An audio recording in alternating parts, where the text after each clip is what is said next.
Alphonse Daudet, extrait des Lettres de mon moulin. Les étoiles, récit d'un berger provençal. Du temps que je gardais les bêtes sur le Luberon, je restais des semaines entières sans voir âme qui vive, seul dans le pâturage, avec mon chien Labri et mes ouailles. De temps en temps, l'ermite du mont de Lure passait par là pour chercher des simples, ou bien j'apercevais la face noire de quelques charbonniers du Piémont. Mais c'étaient des gens naïfs, silencieux à force de solitude, ayant perdu le goût de parler et ne sachant rien de ce qui se disait en bas dans les villages et les villes.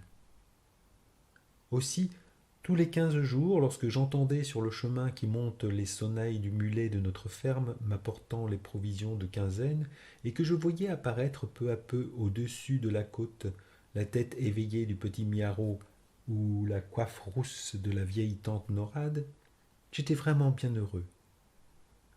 Je me faisais raconter les nouvelles du pays d'en bas, les baptêmes, les mariages, mais ce qui m'intéressait surtout, c'était de savoir ce que devenait la fille de mes maîtres, notre demoiselle Stéphanette, la plus jolie qu'il y eût à 10 lieues à la ronde. Sans avoir l'air d'y prendre trop d'intérêt, je m'informais si elle allait beaucoup aux fêtes, aux veillées, s'il lui venait toujours de nouveaux galants, et à ceux qui me demanderont ce que ces choses-là pouvaient me faire, à moi, pauvre berger de la montagne, je répondrai que j'avais 20 ans et que cette Stéphanette était ce que j'avais vu de plus beau dans ma vie. Or, un dimanche que j'attendais les vivres de quinzaine, il se trouva qu'ils n'arrivèrent que très tard. Le matin, je me disais, c'est la faute de la grand'messe. Puis, vers midi, il vint un gros orage, et je pensais que la mule n'avait pas pu se mettre en route à cause du mauvais état des chemins.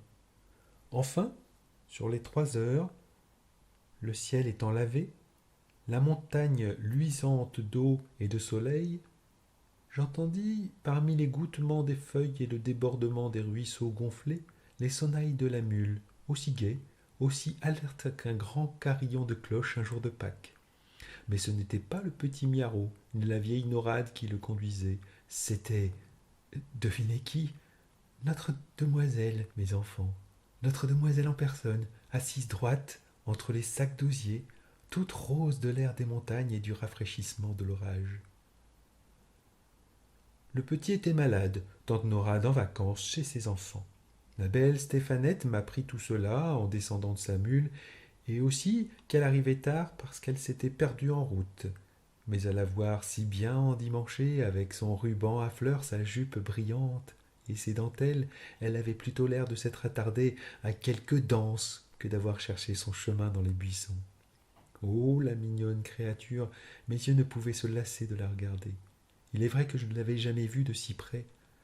Quelquefois, l'hiver, quand les troupeaux étaient descendus dans la plaine et que je rentrais le soir à la ferme pour souper, elle traversait la salle vivement, sans guère parler aux serviteurs, toujours parée et un peu fière.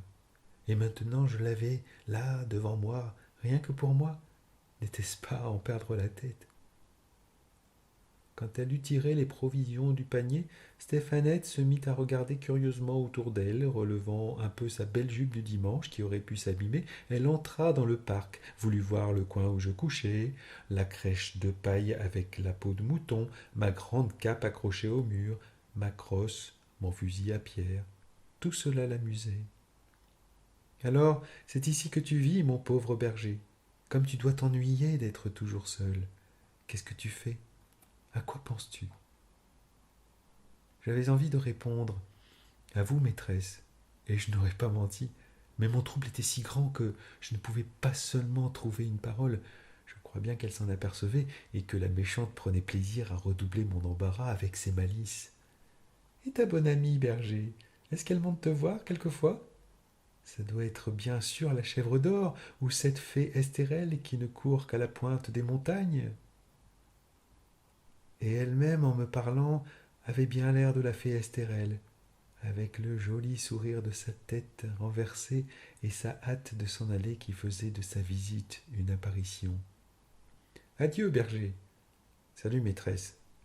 Et la voilà partie, emportant ses corbeilles vides. Lorsqu'elle disparut dans le sentier en pente, il me semblait que les cailloux, roulant sous les sabots de la mule, me tombaient un à un sur le cœur. Je les entendis longtemps, longtemps, et jusqu'à la fin du jour je restai comme ensommeillé, n'osant bouger de peur de faire en aller mon rêve. Vers le soir, comme le fond des vallées commençait à devenir bleu et que les bêtes se serraient en bêlant l'une contre l'autre pour rentrer au parc, j'entendis qu'on m'appelait dans la descente et je vis paraître notre demoiselle, non plus rieuse ainsi que tout à l'heure, mais tremblante de froid, de peur, de mouillure. Il paraît qu'au bas de la côte elle avait trouvé la sorgue grossie par la pluie d'orage et qu'en voulant passer à toute force elle avait risqué de se noyer. Le terrible, c'est qu'à cette heure de nuit il ne fallait plus songer à retourner à la ferme, car le chemin par la traverse, notre demoiselle n'aurait jamais su s'y retrouver toute seule. Et moi, je ne pouvais quitter le troupeau. Cette idée de passer la nuit sur la montagne la tourmentait beaucoup, surtout à cause de l'inquiétude des siens. Mais je la rassurai de mon mieux. En juillet, les nuits sont courtes, maîtresse, ce n'est qu'un mauvais moment. Et j'allumai vite un grand feu pour sécher ses pieds et sa robe toute trempée de l'eau de la sorgue. Ensuite, j'apportai devant elle du lait, des fromageons. Mais la pauvre petite ne songeait ni à se chauffer, ni à manger, et de voir les grosses larmes qui montaient dans ses yeux, j'avais envie de pleurer moi aussi. Cependant, la nuit était venue tout à fait. Il ne restait plus sur la crête des montagnes qu'une poussière de soleil, une vapeur de lumière du côté du couchant. Je voulus que notre demoiselle entrât se reposer dans le parc. Ayant étendu sur la paille fraîche une belle peau toute neuve, je lui souhaitai la bonne nuit, et j'allai m'asseoir dehors, devant la porte. Dieu m'est témoin que, malgré le feu d'amour qui me brûlait le sang, aucune mauvaise pensée ne me vint. Rien qu'une grande fierté de songer que, dans un coin du parc, tout près du troupeau curieux qui la regardait dormir, la fille de mes maîtres, comme une brebis plus précieuse et plus blanche que toutes les autres, reposait, confiée à ma garde. Jamais le ciel ne m'avait paru si profond, les étoiles si brillantes. Tout à coup, la claire-voie du parc s'ouvrit et la belle Stéphanette parut. Elle ne pouvait pas dormir, les bêtes faisaient crier la paille. En remuant ou bêlaient dans leurs rêves, elle aimait mieux venir près du feu. Voyant cela, je lui jetai ma peau de bique sur les épaules, j'activai la flamme et nous restâmes assis, l'un près de l'autre, sans parler. Si vous avez jamais passé la nuit à la belle étoile, vous savez qu'à l'heure où nous dormons, un monde mystérieux s'éveille dans la solitude et le silence. Alors, les sources chantent bien plus clair, les étangs allument des petites flammes. Tous les esprits de la montagne vont et viennent librement, et il y a dans l'air des frôlements, des bruits imperceptibles, comme si l'on entendait les branches grandir, l'herbe pousser. Le jour, c'est la vie des êtres, la nuit, c'est la vie des choses. Quand on n'en a pas l'habitude, ça fait peur. Aussi, notre demoiselle était toute frissonnante et se serrait contre moi au moindre bruit. Une fois, un cri long, mélancolique, partit de l'étang qui luisait plus bas, monta vers nous en ondulant. Au même instant, une belle étoile filante glissa par-dessus nos têtes dans la même direction, comme si cette plainte que nous venions d'entendre portait une lumière avec elle. Qu'est-ce que c'est ? Me demanda Stéphanette à voix basse. Une âme qui entre en paradis, maîtresse, et je fis le signe de la croix. Elle se signa aussi et resta un moment la tête en l'air, très recueillie, puis elle me dit « C'est donc vrai, berger, que vous êtes sorciers, vous autres ?» Nullement, notre demoiselle, mais ici, nous vivons plus près des étoiles et nous savons ce qui s'y passe mieux que les gens de la plaine. Elle regardait toujours en haut, la tête appuyée sur la main, entourée de la peau de mouton comme un petit pâtre céleste.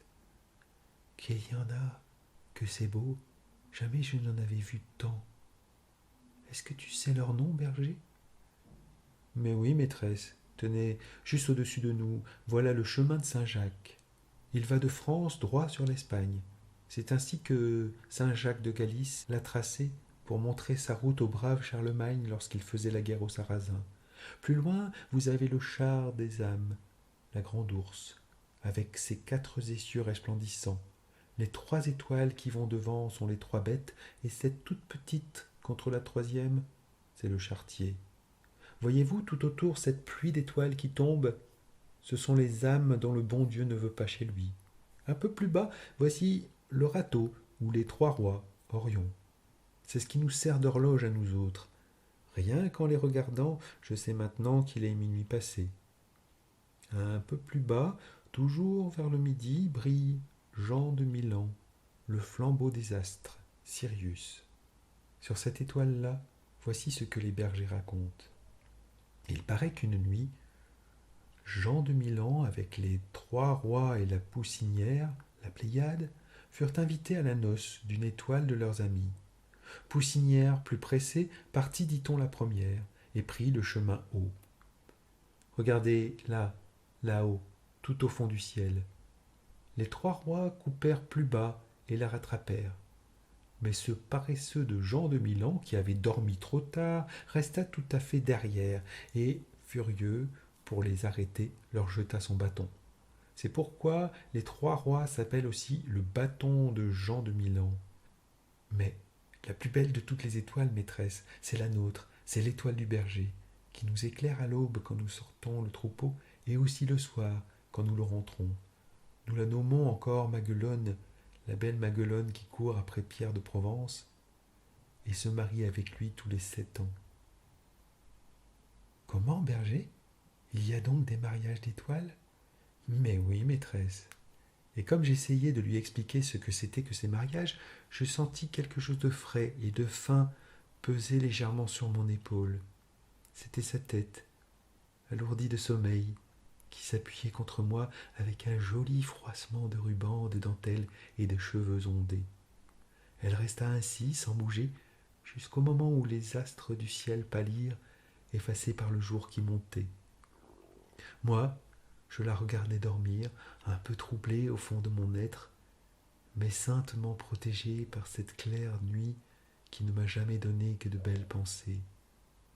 Autour de nous, les étoiles continuaient leur marche silencieuse, docile comme un grand troupeau, et par moments, je me figurais qu'une de ces étoiles, la plus fine, la plus brillante, ayant perdu sa route, était venue se poser sur mon épaule pour dormir.